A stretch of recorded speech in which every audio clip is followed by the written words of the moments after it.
Папка не буде заважати? Папка не буде заважати? 24 цифра цікава, 103.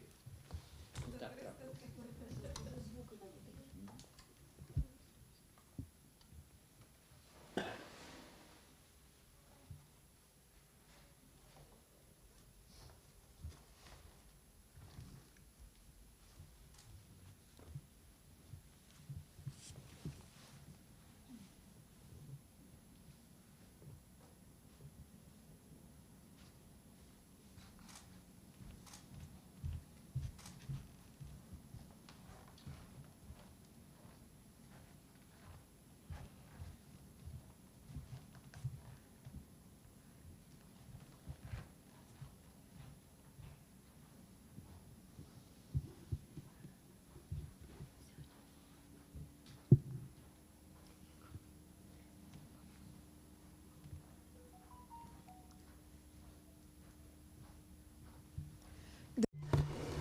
It's January 19, Ukraine Media Center Ukrinform starts its operation. My name is Svetlana Chepurenko, and now we will be talking about prevention of any injuries posed by carbon monoxide poisoning. Joining us in this studio are Anatoliy Shkarbuta, Deputy Head of the Prevention Unit of the Fire Safety Office of the Emergencies Prevention Department of the State Emergency Service of Ukraine, and Sergey, Deputy Director of the Ukrainian Scientific and Practical Center of Emergency Medical Care and Disaster Medicine of the Ministry of Health of Ukraine. Good afternoon. So let's start our conversation with carbon monoxide. It's very dangerous because it cannot be seen, it cannot be smelled, it has no taste, and many people get poisoned with it, many people die. Do you have any information about the number of people who were affected within the latest period by the carbon monoxide? Yes, unfortunately 103 people were poisoned, including 9 who died, and it's just a tip of the iceberg because the real number of victims is at least 100 bigger. Carbon monoxide is one of the most hazardous gases because it cannot be smelled or tasted or seen by people, and I would like to mention that the survivors usually are not real healthy people, because they have get certain impairments of the operation of the human brain. Why does it happen this way? Because the carbon monoxide is the carbon that influences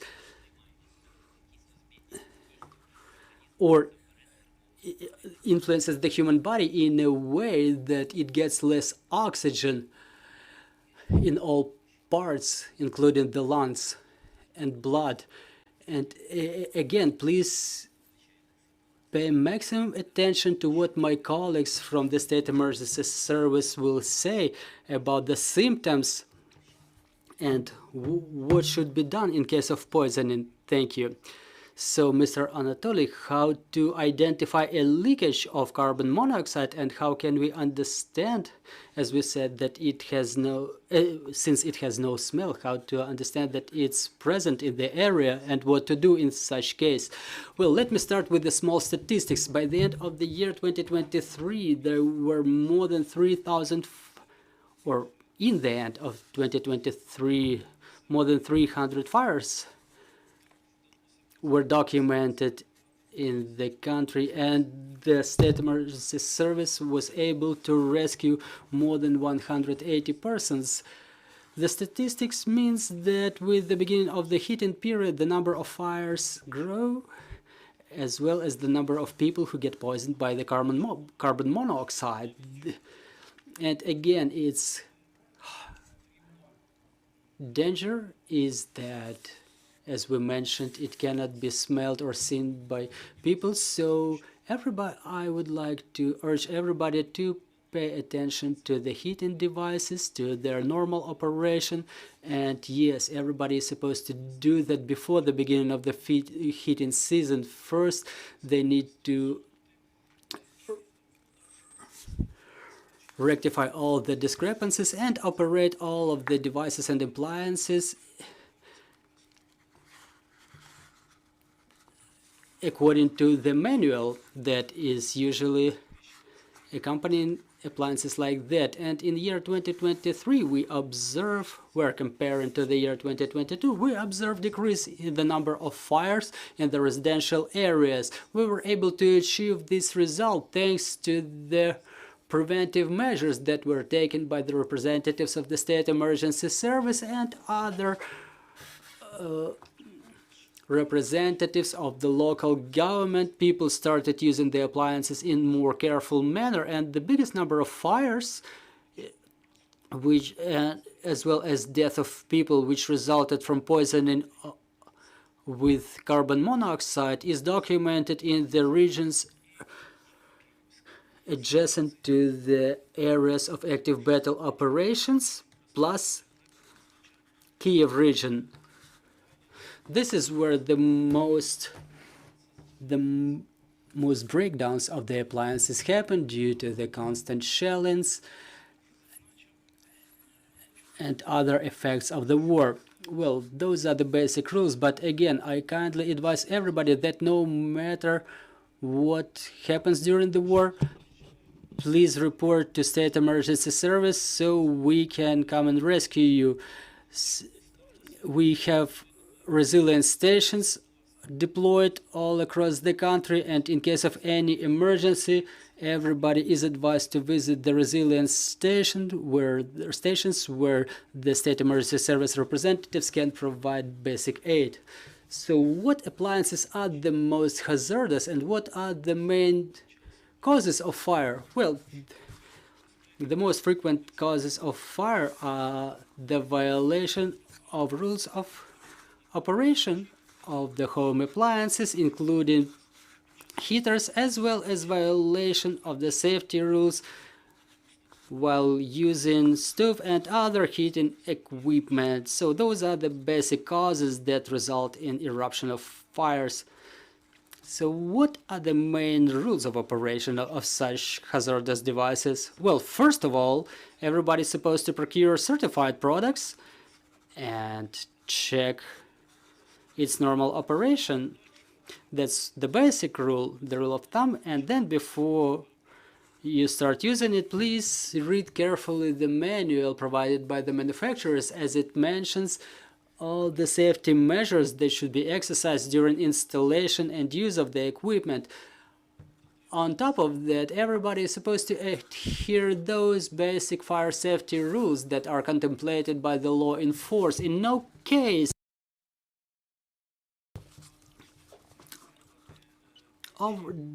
overload the power grid or overheat the stoves, as such cases may result in fires.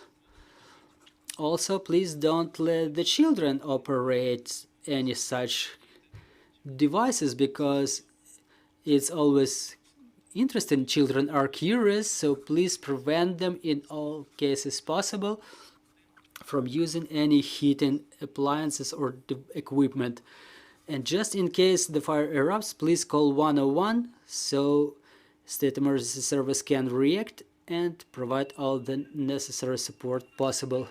Let's watch a small video that you've prepared for this presentation.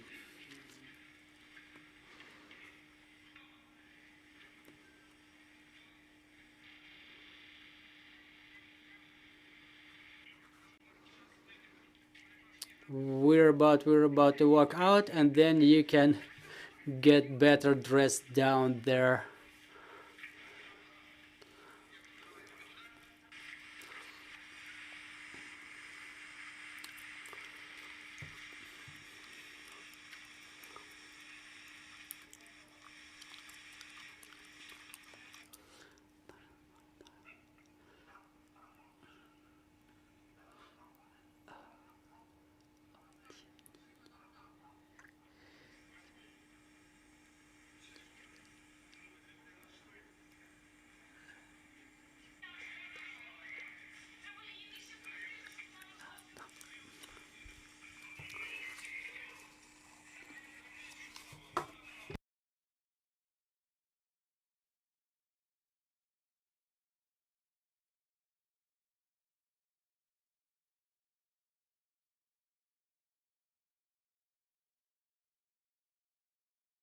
Там, я была под кроватью, был черный, там паспорт и деньги. Все, хорошо, найдемо дома, не переживай. Прямо я мальчику сказала. Хорошо, все, не переживай. Давайте спускатися. Добре, добре, все.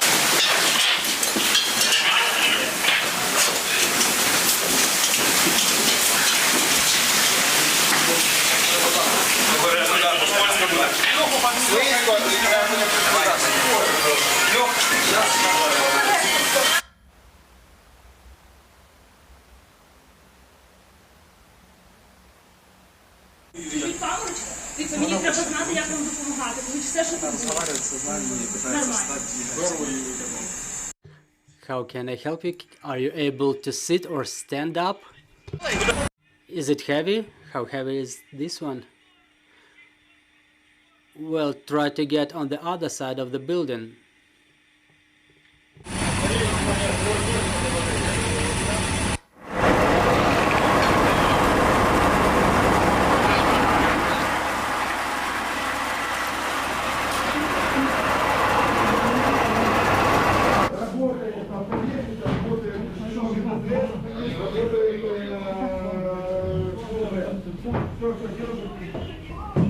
Да, девушку уже вывели, все нормально. Да, да, все правильно. Давай. Все. Все хорошо, все. Everything is all right. Here, here, here.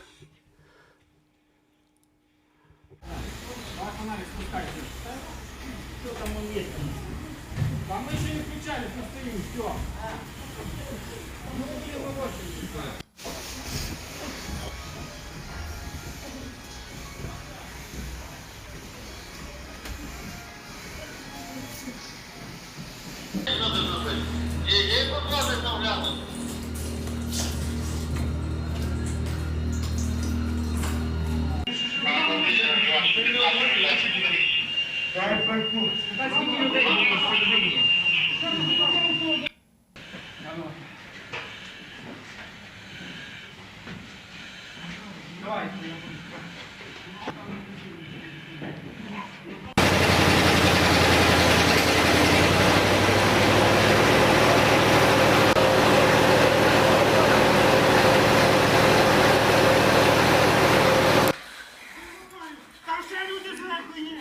There are more people up there. Come on, come on, come on, let's go. Take it off, take it off. Yeah, we're going back up.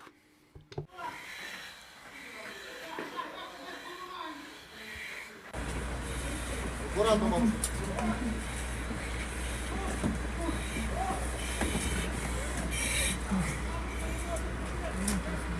Ну, то ще ти...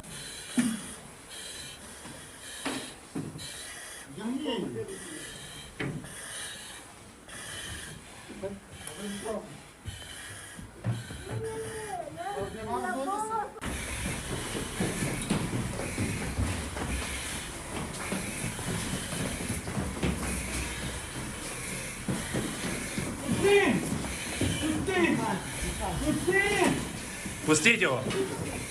Let him go, let him move. I think we can stop the video here. Thank you so much.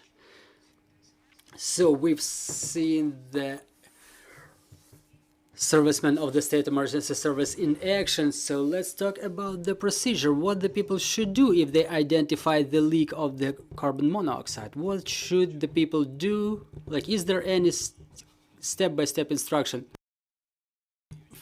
First of all, if a person experiences effects of the carbon monoxide, they should be brought outside.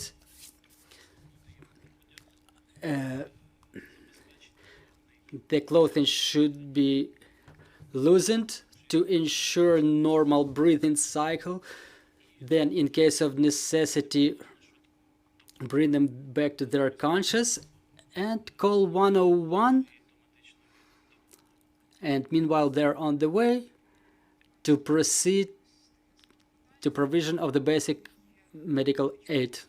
So, what is the pre-medical aid and what are the mistakes that people may commit as they attempt to help the people affected by carbon monoxide?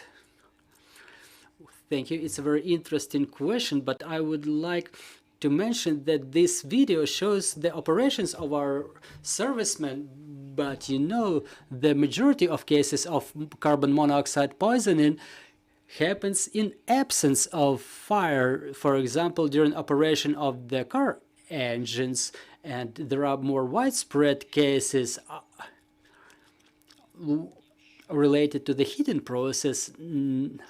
Now that the number of fires has fallen, but with prices of natural gas growing up, people resort to heating with the stoves, and the condition of the stoves and chimneys is not always as it should be.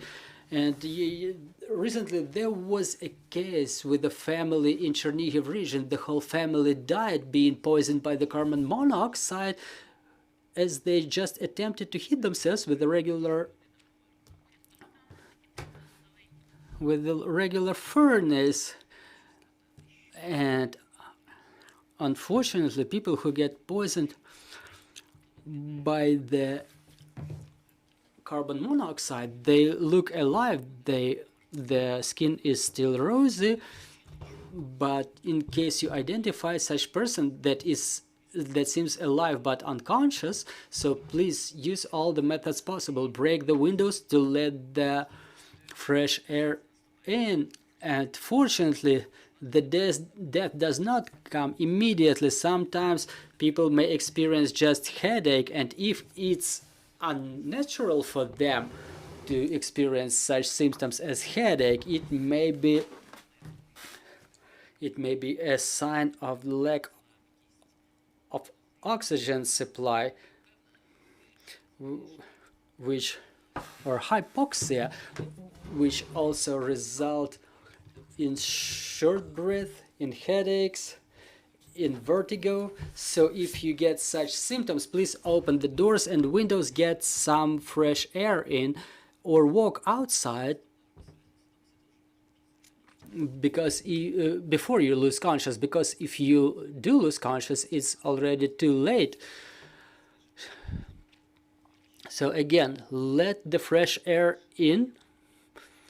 Second, if there is, so to say,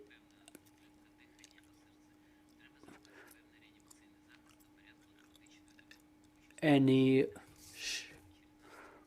short breath observed in the persons, please provide the basic medical aid. You know, now the Ministry of Healthcare is providing a lot of trainings for the population in basic medical aid, because usually the basic medical aid is provided by the people who remain nearby, and the operators of all of the medical services, they have special trainings in basic medical aid, and all, as well as the representatives of the State Emergency Service. For what I know, according to the order of the Cabinet of Ministers of Ukraine number 115, all of the representatives of the State Emergency Service are supposed to undergo special trainings in basic medical aid, because otherwise they will not be qualified. So now, fortunately, we have this number 112, and if you call it, there will be all services coming, like police, ambulance, and firefighters, and depending on the case, they proceed to their operations. Well, now the ambulance operates quite quickly, but anyway, please don't wait until you lose conscious. You know, sometimes people may think like, oh, I have a little headache, and they get to sleep. So that was exactly the case with one woman who went to sleep to get rid of the headache. And in this case, I would like to advise you, before you go to bed, please ventilate your room. It's a minor measure, but it may yield positive results. Thank you. Thank you so much. Do we have any questions on the floor? Ангеліна Страшко, Ukrinform. To what extent are the gauges of carbon monoxide efficient and how extensively are they used by population? And a question to Mr. Sergey. What is the number of people who reported to the hospitals with injuries resulting from fires? Thank you. Thank you for the question. Well, the gauges of carbon monoxide, they really prevent poisoning of the with the carbon monoxide. In European countries, such gauges are mandatory, and in the territory of our country, we only consider the installation of such gauges, but we try to popularize this option. People start buying the gauges by themselves at their own cost. They install them because they are real efficient, specifically for those premises where there are heating devices such as furnaces or gas-operated heating devices. So we offer we suggest the population, the citizens, to buy such gauges by themselves at their own cost. Well, there is no specific statistics about the number of injuries resulting from fires. So, you know, it's a medical statistics. About 10,000 persons get injured to different extent. Some minor burns, sometimes fractures, bone fractures in case of fires. So, and it's about 10,000 such people, but on top of the fires, we also get frostbites.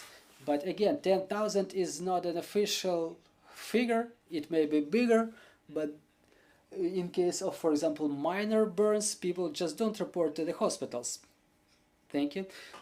Thank you so much. Let's thank our guests. We were talking about the prevention of cases in which people may become poisoned with carbon monoxide. So yeah, let's not add additional job for our rescuers because they have enough work due to the Russian aggression, and we will continue our operations on Monday. Thank you for being with us.